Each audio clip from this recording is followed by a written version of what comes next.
Are you moving or relocating to Columbus, Ohio? Or maybe you already live here and you're thinking about buying a house. Well, in this video, I'm going to break down what's happening here in the Columbus, Ohio real estate market. I'm going to talk about what happened in 2023, which areas had the best appreciation, where you should be looking to get the most bang for your buck if you're thinking about buying a house, and what I think is going to happen in our market in 2024. And it all starts right now. So let's go!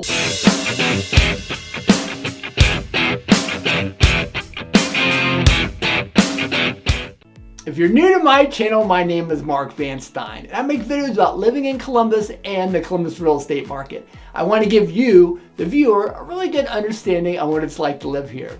If this is the first time to my channel, then hello and welcome. If it's not, then welcome back. The real estate market in Central Ohio has been absolutely bonkers the last 24 months, but things are starting to change a little bit in 2024. If you're thinking about buying a home this year, make sure you stay to the end because I'm going to break down the best places you should be looking to get the best return on your investment. 2024 is going to be a super interesting year for a lot of different reasons, but to forecast where we're going this year, we first have to take a step back and look at what happened in 2023.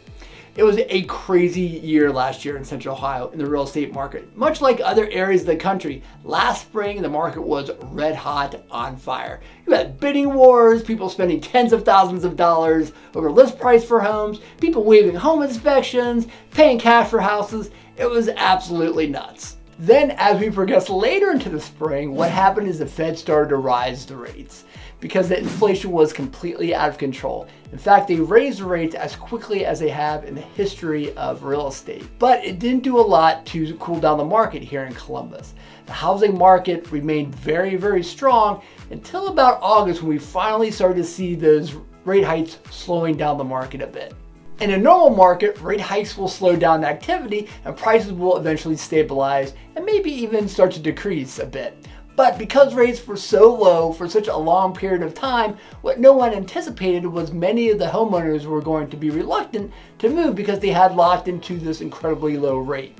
In fact, it's reported that about 70% of homeowners right now have interest rates that are below 4%.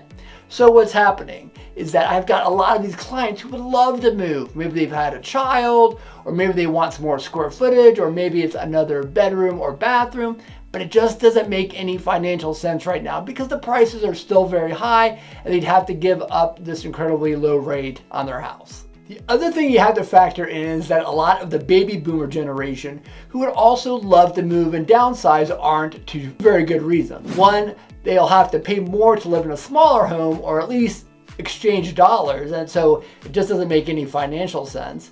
And two, there have a lot of young adult children who are having a difficult time finding their own place to live because of the housing shortage, and they're moving back in to live with their parents for a longer period of time. So this just caused a huge bottleneck of inventory. Rising interest rates in a normal market would push pricing down. But because there's such a lack of inventory, pricing has continued to go up, so you must have this double whammy of high interest rates and a low supply of housing. Later in the fall and winter months, the market did slow down, but because of this lack of inventory, the number of transactions was way down from 2022 across the board. Almost 10%. So there were 10% fewer transactions in 2023 than there were in 2022. That just goes to show you the lack of inventory in the market, which has now become the main problem. The higher interest rates did stabilize the market. It was not quite as high as it was in the springtime, but because there's quite a bit of demand out there still, and this is just continuing into 2024. Do you think you need some professional help buying a property in Columbus? Then make sure you give me and my team a call. I'm a full-time RE/MAX real estate agent and have been helping people relocate and buy homes in Central Ohio for the last 20 years now. I'm actually a third-generation realtor. You can give me a call, shoot me a text, send me an email, however you want to reach out, I am here to help. Now, let's take a closer look at the sales data from last year. If you've watched any other videos on this channel, you know that I'm a numbers guy. I love to look at the data because you know what? The numbers never lie. And this is one of the ways that I help my clients and investors make sure they make good, educated investments when they purchase here in Columbus. Last year, the number of transactions, like I mentioned, was down over 10% from 2022. That's quite a bit because of the lack of inventory. The average sale price increased 5% to almost $348,000 at an average of $193 per square foot. That's pretty expensive for a city in the Midwest. Like I said, that's all across our MLS. Many of the other areas, which I'm going to dive into here in a moment, are much more expensive than that. But there are some others that are also still more affordable. But that should give you a quick glimpse into what's going on here in Columbus if you're thinking about moving. If you're coming from a larger city, let's say a Chicago or New York or an Austin, and thinking, I'm moving to this nice Midwestern city, it's going to be so much more affordable. That might not always be the case. Let's look at a few of the suburbs that had some of the highest appreciations last year. Now, when I say the areas, I really mean the school districts. Upper Arlington, which had an increase of 5.7% last year, now has an average sale price of around $660,000. The Olentangy School District increased about 10% last year with an average sale price of $587,000. And the most expensive area in Central Ohio, New Albany, had a 13% increase up to $930,000. In fact, if you want to live in New Albany proper, the average sale price is now over $1 million, which is just absolutely incredible. Unfortunately, the average sale price in a lot of the better school districts in the suburbs around Central Ohio have now surpassed that $400,000 mark, which again, to me, is just incredible. But there are still a few which are under that number. Westville had an average sale price last year of just around $380,000. The Worthington School District had an average sale price of around $395,000. And the Hilliard School District, which had an incredible appreciation of around 10% last year, came in at just over $400,000, around $410,000 and change. The last two areas, which I'll talk about, are still pretty affordable with pretty good school systems. First is Marysville, which had an appreciation last year of about 3% and still has an average sale price of right around $345,000. And Delaware City Schools, which had an appreciation last year of around 6%, and that average sale price was right around $335,000. If you're interested in the best school districts in Central Ohio or the most affordable places to live, I've got two separate videos on this channel where I break it all down. So after you watch this one, make sure you check those two out.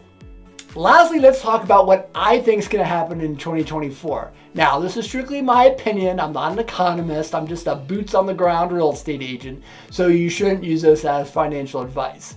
There's been a lot of talk about a real estate collapse and a real estate crash, but I don't foresee that happening in 2024. There's just not enough inventory, and we have had too many people relocating for Columbus for that to happen, unless there's some sort of larger economic calamity, which obviously I can't predict. With what's going on at Intel and all the other companies bringing in employees into Columbus, I think the 2024 market's going to remain red hot. I also see rates coming down from where they're at right now. Why do I think this? Well, number one is the Fed has said they're going to try to stabilize or start reducing rates. Number two, this is an election year, and rates always come down in an election year because the powers that be want to make it look like the economy is very strong. So the last question I often get is, Mark, when should I buy?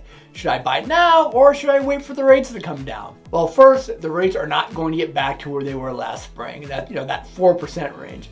I think the Fed realized they made a huge mistake by doing that, and you know what? They're not going to make that same mistake twice.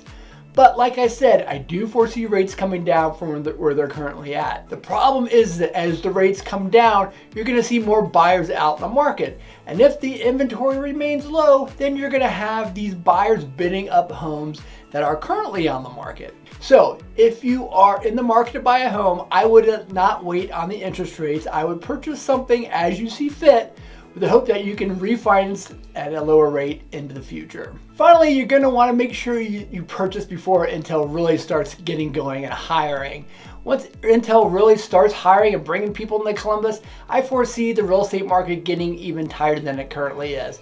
And that can make things even more difficult, especially if you're a first-time home buyer. So if you're thinking about purchasing, make sure you get that done prior to 2025.